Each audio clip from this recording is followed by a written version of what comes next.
शाबित पेश करता है आप सभी के लिए कहानी दिल्ली की एक रहस्यमय इस सड़क की। मैं हूं आपके साथ मिहिर जैन। रात का वक्त दिल्ली की सड़कें अपने उजाले से कोसों दूर थी।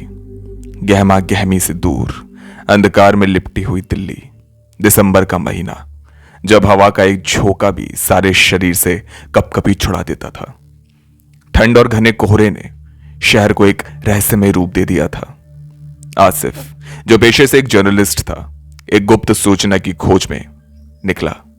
उसे बताया गया कि दिल्ली की बाहरी सीमा पर एक पुरानी वीरान सड़क है जिसे लोग भूतिया सड़क कहते हैं। उसका असल राज क्या है? क्या वास्तव में उस सड़क पर कोई वीरानियत है? क्या असलियत में कोई अदृश्य शक्ति उस सड़क पर मौजूद है? एक ऐसी शक्ति जिसे दिल्ली वासी महसूस तो करते हैं मगर कोई देख नहीं सकता। आसिफ ने इस किस्से को ज्यादा सीरियसली नहीं लिया, लेकिन उसमें यह जानने की जिज्ञासा जरूर थी कि आखिर इस सड़क की कहानी है क्या। और उसके सोर्सेज ने उसे बताया कि कई साल पहले इस सड़क पर एक परिवार की कार दुर्घटना में मौत हो गई थी। तब से लेकर आज तक रात के समय इस सड़क पर कोई अजीबोगरीब घटनाएं होती रहती हैं। चलती हुई किसी भी गाड़ी में आग लगना, पैदल चलते लोगों की रहस्यमय तरीके से मौत, और सबसे डरावनी बात, इस रोड को पार करने वाले लोगों का कहना है कि एक परिवार हमेशा ही यहां बनी फुटपाथ पर बैठ लोगों को मुस्कुराते हुए देखता है। रात करीब 11 बजे आसिफ अपनी कार में उस सड़क की ओर रवाना हुआ। सड़क पर कदम रखते ही एक अजीब सी सिहरन उसके शरीर में दौड़ गई।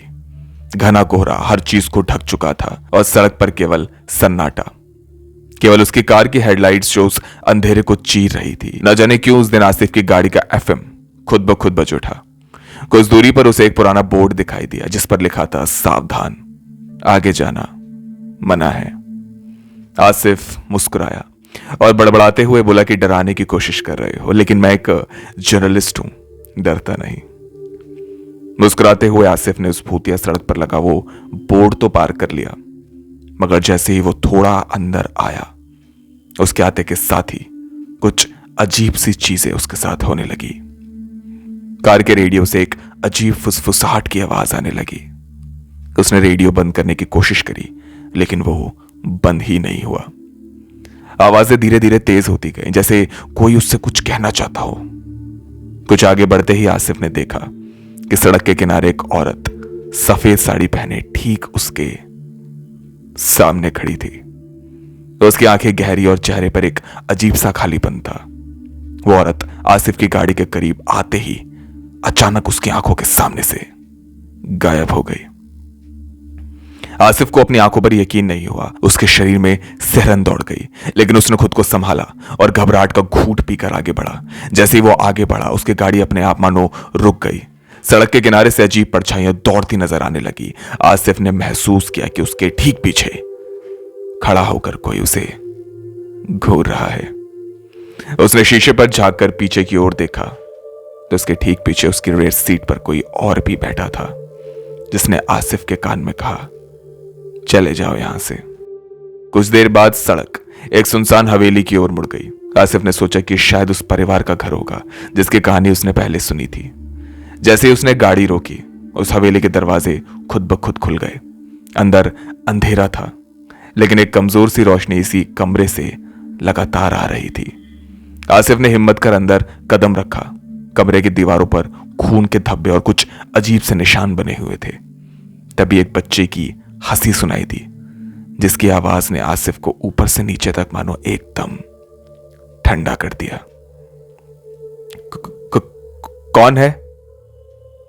यह बात आसिफ ने कांपते हुए पूछी। तभी उस पूरी हवेली के अंदर एक गूंजती हुई आवाज आई, तुम आए हो, इसलिए हम दिख रहे हैं। अचानक कमरे में आती वो रोशनी गायब हो गई और उस कमरे में हर ओर केवल अंधेरा ही अंधेरा छा गया। आसिफ घबराहट के मारे इधर उधर जाने लगा तो आसिफ ने देखा कि वो बच्ची ठीक उसके पास खड़ी थी। उसकी आंखें लाल और चेहरा बहुत भयानक था। आसिफ किसी तरह दौड़कर अपनी गाड़ी तक पहुंचा और उसने गाड़ी स्टार्ट कर ही थी कि तभी पीछे से वही औरत उसे दिखाई दी। उस औरत ने आसिफ पर चीखते हुए कहा कि यहां से लौट जाओ वरना हमेशा हमेशा के लिए यहीं रह जाओगे। आसिफ ने ना आओ देखा न ताओ, बस बियाबान जंगलों में उसने तेज तर्रार तरीके से अपनी गाड़ी दौड़ा दी। एक सुरक्षित किनारे पर पहुंच आसिफ ने दिल्ली के चाणक्यपुरी इलाके में अपनी गाड़ी के अंदर ही अपनी रात बिताई। अगले दिन उसने स्थानीय लोगों से इस सड़क के बारे में और जानकारी जुटाने की कोशिश करी। तभी उसे पता लगा कि इस सड़क पर कई लोग गायब हो चुके हैं और जो लौटते हैं वो हमेशा कुछ ना कुछ खो देते हैं, कभी वक्त, कभी यादें और कभी अपनी आत्मा का एक अटूट हिस्सा। आसिफ ने उस सड़क की रिपोर्ट तैयार करी, लेकिन उसने फिर वहां कभी जाने की हिम्मत ही नहीं करी।